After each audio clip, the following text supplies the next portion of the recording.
자, 근데 이 모토 야와타 역에서 기차 전철을 이용하면 한 수십 분 정도로 도쿄나 신주쿠, 뭐 치바 이렇게 다양한 곳으로 갈 수 있는 거야. 그렇기 때문에 이 치바 현경이 이 카메라 CCTV를 분석했지. 이 남자애가 어디로 도망갔을까? 도주 경로를 조사하기 시작합니다.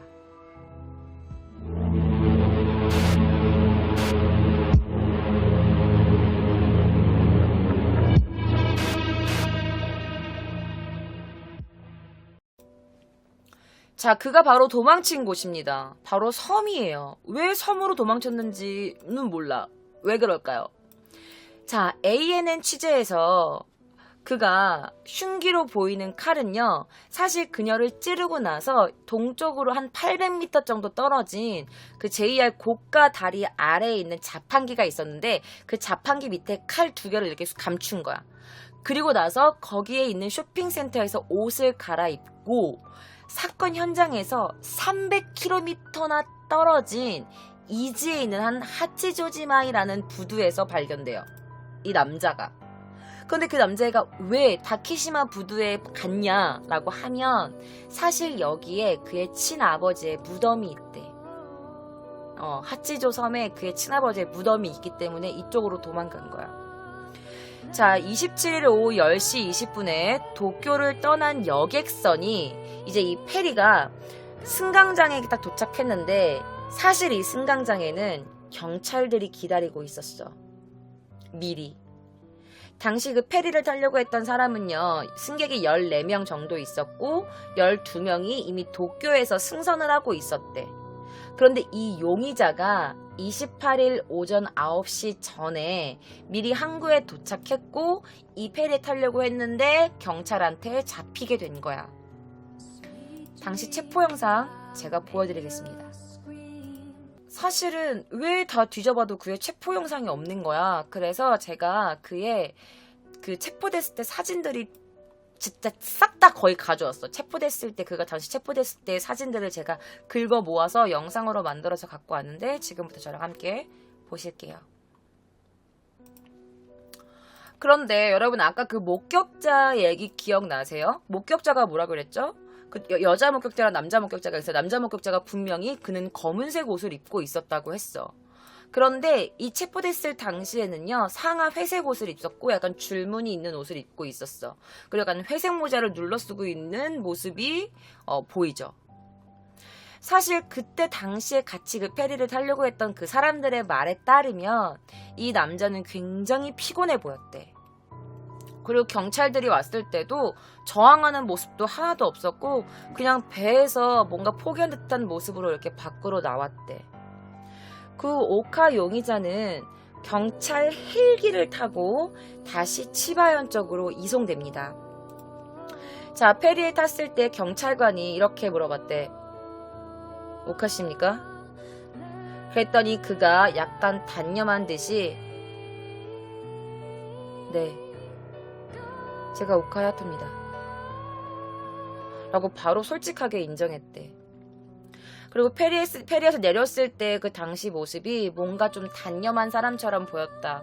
그리고 오히려 그가 경찰관에게 약간 조금 다가가는 느낌이었다라고 그 페리에 같이 동승했던 사람이 그렇게 말을 했고, 또 다른 사람은 경찰과의 대화를 누가 이렇게 들었는데 뭐라고 하냐면 경찰이 죄송해요.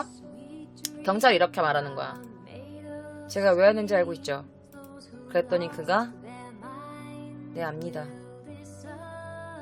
라고 대답했다고 당시에 봤던 사람들이 얘기했다고 해요. 자, 헬리콥터를 타고 경찰들이랑 같이 가는 상황에도 그가 계속 고개를 시종일관 숙이고 있었기 때문에 그가 어떤 표정을 했는지는 자세히 볼 수 없었다고 해요. 그래서 여러분들 제가 또다시 이 섬에서 그 당시 그의 체포 당시 모습을 목격했던 사람들의 인터뷰를 가지고 왔습니다. 어떤 인터뷰인지 지금부터 저와 함께 보실게요. タラップがついて、さあ降りるぞっていう時に、真っ先に警察の方が2人入ってきて、身分証明書の提示をお願いします。一人の男が観念したみたいな感じで、ぼーっとした感じとも言えますけど、なんかススッと歩み出て、両側 그러니까 이 남자가 봤을 때는 경찰 2명이 이렇게 다가왔고 그 경찰 중 한 명이 한 남자한테 신분증 좀 보여주시죠 라고 했더니 이 남자가 조금 뭔가 체념한 듯 단념한 듯한 표정으로 약간 멍해 보이기도 하는 표정으로 그냥 이렇게 경찰들이 시키는 대로 뭐 했다 약간 이런 얘기예요. 다른 여성분의 목자 인터뷰도 한번 보실게요. 入れて、両側に警察官2人に間に挟まれて、20代ぐらいの若い男性で、服装は黒と白のボーダーの T シャツにグレーのスウェット、上下スウェット、抵抗するような素振りもないですね。 그래서 그녀가 하는 말이 뭐였냐면 경찰 2명이 그를 감쌌고 그리고 그는 20대 정도의 젊어 보이는 남성이었다. 그런데 그가 입었던 복장이 뭐 검은색, 흰색, 약간 이런 줄무늬 같은 옷을 입고 있었고 회색 스웨터를 입고 있었다. 그리고 그는 뭐 경찰한테 반항하거나 저항하는 그런 모습은 없었다. 라고 그 당시 섬에서 그가 페리에서 체포됐을 때의 모습을 이렇게 얘기해 주신 거예요. 자, 이게 바로 섬의 거리입니다. 섬의 거리야. 그리고 이제 헬기를 타고 경찰이 다시 이 남자를 태워서 다시 치바로 온 거지. 굉장히 멀어. 배를 타고 간 거야, 이 남자가. 배 타고 여기까지 도망온 거야. 자, 오후 2시 20분. 자, 그가 경찰과 함께 체포가 됐고 헬기에 태워졌습니다. 오카 씨는 헬기로 이송됐고 오후 2시 이후에 치바시 미야마구 경찰서에 도착합니다. 헬기에서 내려서 그라운드를 걸어가는 오카 용의자의 모습은 뭔가 단념하고 체념한 듯이 그냥 이렇게 터덜 반항 없이 걸어갔다고 해. 그리고 수사본부가 위치한 치바현 이치가와 경찰서로 향했다고 합니다. 자, 이제 공판이 시작됐습니다. 2014년 5월 20일 치바 지방법원에서 이 공판이 시작됩니다. 자, 오카 하야토 측이 기소 내용을 다 인정했어. 네, 제가 죽였습니다. 라고 해서 자백을 했기 때문에 이 형량이 이제 가벼워지냐 무거워지냐 이게 지금 모든 사람들의 관심거리였죠. 자, 검찰 측은 이렇게 말합니다. 피고는 유야사가 선물을 받지 않을 걸 알고 있었습니다. 하지만 그는 딸이나 그녀에게 직접적으로 한 번도 선물을 내주지 않았습니다. 그리고 나서 그녀를 갑자기 찔렀죠. 자, 이거는 분명한 살해입니다. 그리고 굉장히 단편적이고 이기적인 범행입니다. 그를 징역 20년을 구형해 주십시오. 라고 말해. 검찰 말은 이거야. 선물을 샀어. 그래, 그녀가 받지 않을 걸 알고 있었지만 그렇지만 그가 직접적으로 그녀에게 선물을 한 번도 준 적은 없다 이거야. 준 적도 없으면서 그녀가 안 받을 거라고 단정하고 그녀를 칼로 찔러 죽여버렸다. 이건 그가 너무너무 계획적이고 이기적인 판단으로 인해서 그녀를 살해한 거다. 이렇게 말을 한 거지. 그런데 반면 이 변호인단이 뭐라고 말했냐면 피고인은 단순한 스토커 살인마가 아닙니다.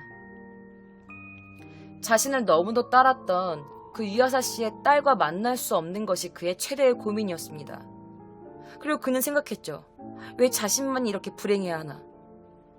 그리고 감정적으로 격해진 그는 당시에 심신이 불안정한 상태였습니다. 그리고 그가 택시에 탈 때까지는 그녀를 살해할 마음은 없었습니다. 단지 내가 선물을 건넸을 때 그녀가 받지 않을 때 죽여야겠다라고 생각했죠. 그러니까 살이가 조건부였다는 거야. 처음부터 그녀를 죽여버려야지라고 따라간 게 아니라 내 선물을 안 받으면 그때 그녀를 죽여야지라고 했던 뭐 조건부 살인이었다? 약간 이제 변호사님이 그를 그렇게 변호한 거지. 자, 검찰의 진술에 따르면 2012년경부터 유아사 씨와 그의 의붓딸, 그러니까 그에게는 의붓딸이죠. 그러니까 유아사 씨의 친딸과 함께 동거를 하고 있었지만 그 당시에 또 그녀가 또 다른 남자와 교제를 시작했기 때문에 9월달에 별거를 한 상태였다. 검찰 측은 또 이렇게 말하는 거야. 오카 씨는 일방적으로 그녀에게 재결합을 원했습니다. 그리고 딸과의 재해를 요구했지만 거부되었죠. 그는 이렇게 생각했을 것입니다. 이 모든 게 유야사 탓이라고. 그리고 일방적으로 그녀를 증오해갖고 살인을 계획했습니다. 검찰만도 의리가 있는 거야. 근데 변호사가 이렇게 말하지. 저희 피고인은 사실 불행한 가정생활이었습니다. 가족의 애정에 굉장히 굶주려 있었죠. 사실 저희 피고인은 그녀와 재결합하고 싶은 마음도 있었습니다. 하지만 재결합하고 싶은 마음보단 딸과의 만나고 싶어하는 마음이 더 강했죠. 사실 저의 피고인은 자신의 딸에 관련돼서 너무너무 애정이 깊은 사람이었기 때문에 그거에 관련돼 굉장한 스트레스를 받았습니다. 체중이 줄거나 사실 여러 번 자살 시도를 했었죠. 이러면서 이제 그가 그녀의 딸을 얼마나 사랑했는지, 그래서 그가 심신적으로 얼마나 스트레스를 받고 있었는지 이런 거를 이제 설명하면서 글을 변호하기 시작해. 당시 그는요 삭발 상태였대요. 그리고 삭발 상태로 법정에 나타났고 위아래 상하 회색 스웨터에 갈색 샌들을 신었대요. 그리고 당시 검은 뿔테 안경을 끼고 시선은 똑바로 앞을 향해 있었다고 합니다. 자, 피고인 오카 씨는요 개정 중에 항상 허리를 이렇게 펴고 질문을 받으면 시원시원하게 질문에 대답했다고 해요. 그러면서 자신의 죄를 인정했대요. 네, 틀림없습니다. 라고 말이죠. 양 다리를 고스란히 모으고 손을 무릎에 놓고 똑바로 앉고, 그러니까 굉장히 예의를 이렇게 차린 것 같아. 내가 잘못했다 이러면서. 그러면서 검찰이 당시에 증거했던 그런 제출 현장 스케치라든지 이런 증거를 이제 모니터하는 모습이 있었는데 굉장히 이렇게 좀 멍한 눈빛으로 이렇게 보고 있었다고 해요. 그러면서 그가 진술할 때 이렇게 말했대. 너무 분합니다. 저는 제 가정을 지키지 못했습니다. 모두 제 책임입니다. 라고 말했대. 그러면서 그 당시 그녀의 다른 교제 상대, 그 사장이 읽는 그 진술서를 막 이렇게 진술 조서를 검찰이 낭독할 때도 오카는요 흔들림 없이 그냥 침착한 표정으로 경청했다고 해요. 자, 오카 씨의 친척은 이렇게 말합니다. 오카가 살해를 한 건 정말 나쁜 짓이지만, 하지만 오카는 정말 그녀의 딸에게 최선을 다했어요. 그리고 이 유아사와 오카를 동시에 알고 있는 한 지인도 이렇게 말했대요. 오카는 분명히 정말 좋은 아빠였습니다. 라고 증언을 했다고 합니다. 그리고 그런 증언들을 듣고 자기가 이런저런 증언을 하면서 당시에 오카 씨가 딸과의 약간 그런 생활들을 돌이켜볼 추억에 젖었는지 모르겠지만 이렇게 침착하게 있던 그도 뿔테 안경을 벗고 옷 소매로 이렇게 눈물을 닦기도 했대요. 자, 오카 씨는 농고 구형 후 최종 진술에서 이렇게 말했다고 합니다. 피해자 가족, 피해자, 그리고 친척분들, 그리고 친구분들께 너무너무 죄송합니다. 제가 확실히 죄를 다 씻고 저의 죄값을 치르고 출소할 수 있다면 그 뒤에 피해자분들께 제대로 된 배상을 하고 싶습니다. 라고 말했다고 합니다. 자, 그러다가 이제 유아사 씨의 부모님이 이제 피해자 참가제도라는 게 있어요. 제가 예전 기묘한 이야기에서도 말을 했는데 이 재판에 피해자 참가제도를 이용해서 의견을 이렇게 진술합니다. 자, 그녀의 아버지는 이렇게 말했대요. 진짜 가능만 하다면 저 사람 내 손으로 죽이고 싶습니다. 그리고 어머니도 평생 감옥에서 썩게 하고 싶어요. 우리 딸이 죽은 11월 27일이 이 세상에서 없어졌으면 좋겠습니다. 우리 딸은 다른 자매들이랑도 얼마나 친하게 지냈다고요. 자기 할아버지한테도 얼마나 잘했는데. 그러면서 이렇게도 말했대요. 나는 딸을 진짜 열심히 키웠어요. 우리 딸은 누가 뭐래도 자기 인생을 열심히 사는 딸이었습니다.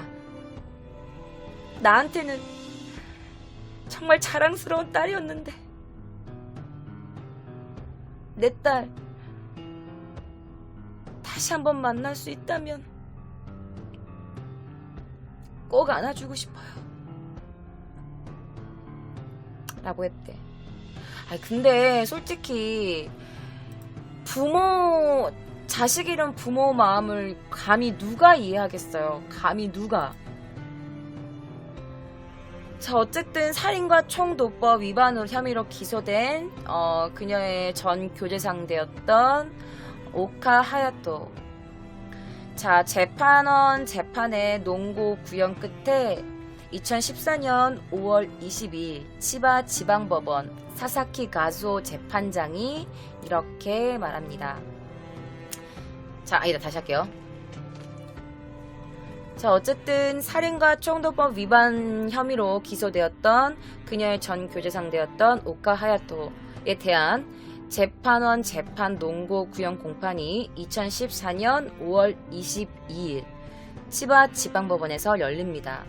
당시 담당 재판장 이름은 사사키 가zuo라는 재판장이었어요. 자, 마지막으로 검찰이 이렇게 말합니다. 그는 너무나 이기적인 사고방식에서 근거한 잔인한 범행을 저질렀습니다. 저희는 그에게 징역 20년을 구형합니다. 한 변호인은 마지막으로 이렇게도 말합니다. 저희 피고인은 굉장히 진지하게 반성하고 있습니다. 징역 11년이 상당하다고 생각됩니다.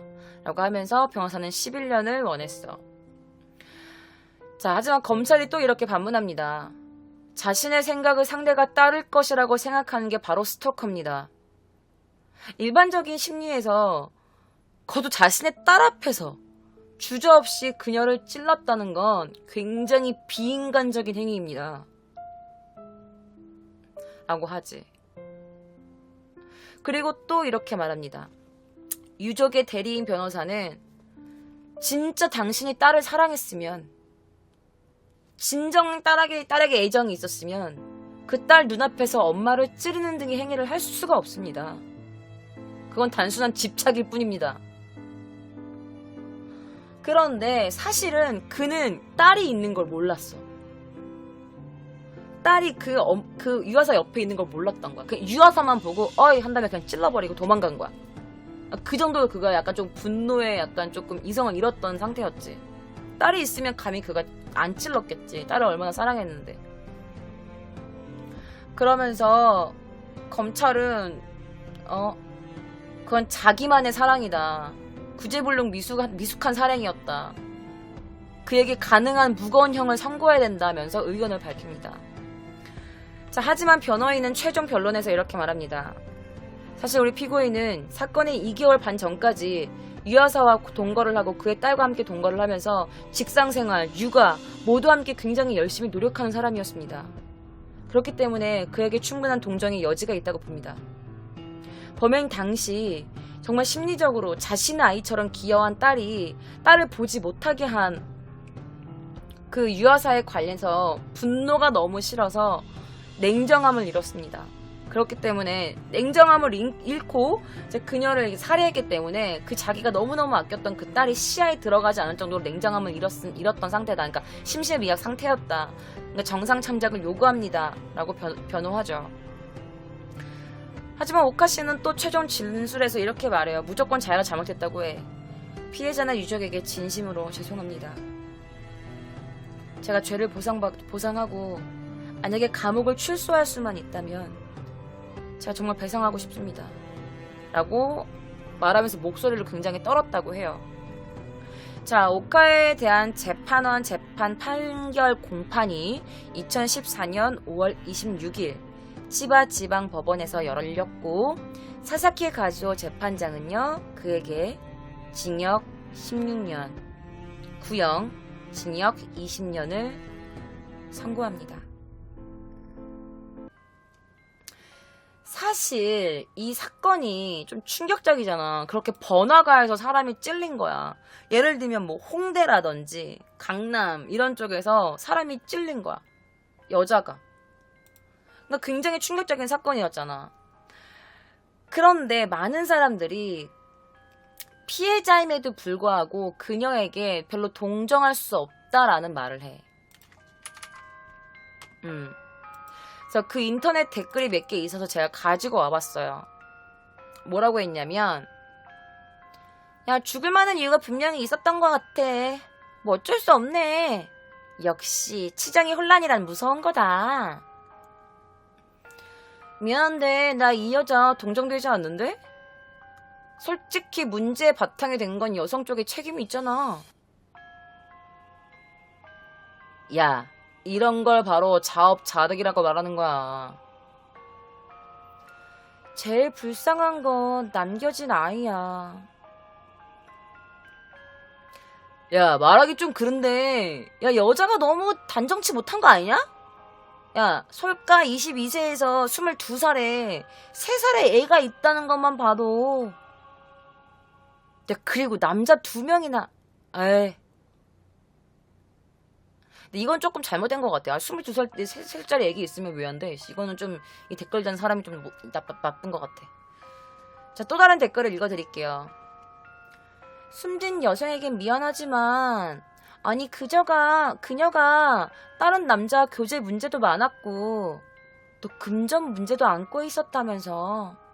참, 그 상태에서 또 다른 남자와 결혼을 생각하는 게 좀, 그렇네요.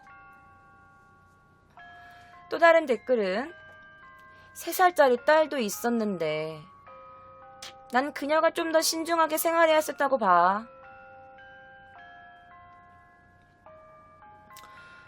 그러니까 이런 댓글이 되게 많았어. 뭐 남자 관계가 복잡했다. 이 남자 관계가 복잡하니까 당연히 살해를 당하는 거지. 뭐 이게 좀 더 입에 담기 힘든 이런 댓글들도 많이 있었는데 이렇게 몇 가지만 조금 가지고 와 봤어요. 자, 그녀의 장례식은요, 되게 조촐하게 했다고 해요. 4일 오전 시내에 있는 한 장례식장에서 그녀의 장례식은 친척이나 친구 한 30명 정도만 모이게끔 해서 조촐하게 장례식장을 열었다고 합니다. 뭐 그때 뭐 곡하는 소리도 들리고 많은 사람들이 울부짖는 소리도 들렸다고는 해요. 하지만 그녀는 죽고 나서도 많은 사람들에게 동정을 받지는 못했어. 내가 일본 댓글을 거의 읽어봤는데 거의 그녀를 욕하는 댓글이 많이 있더라고요. 어떻게 보면 또 그것도 한편으로 좀 씁쓸한 일이기도 해요. 그죠? 사실 이 오카 씨와 그 유아사 씨의 딸, 이 둘은 혈연 관계는 아니었죠. 하지만 그녀의 딸조차 그를 아빠라고 불렀죠. 자, 그의 품에 준비되어 있었던 것은 2개의 칼과 그리고 자신의 딸을 위한 생일 선물이었어. 하지만 갈등 끝에 그가 선택한 건 딸의 선물이 아니라 칼이었습니다. 자, 여러분, 그가 향한 그의 딸에 대한 이 마음은 사랑인가요? 아니면 사랑이란 이름을 한 집착인가요? 여러분들의 생각은 어떠세요? 오늘 도쿄 K장의 기묘한 이야기는 여기서 마칩니다. 재밌게 보셨으면 좋아요 한 번씩 눌러주시고요. 그리고 힘나는 댓글, 저를 처음 보신 분들은 구독 한 번씩 부탁드릴게요. 자, 그럼 저 도쿄 K장은 다음 주 금요일 밤 12시 또다시 공포 컨텐츠로 여러분들을 만나 뵙겠습니다. 좋은 밤 되세요.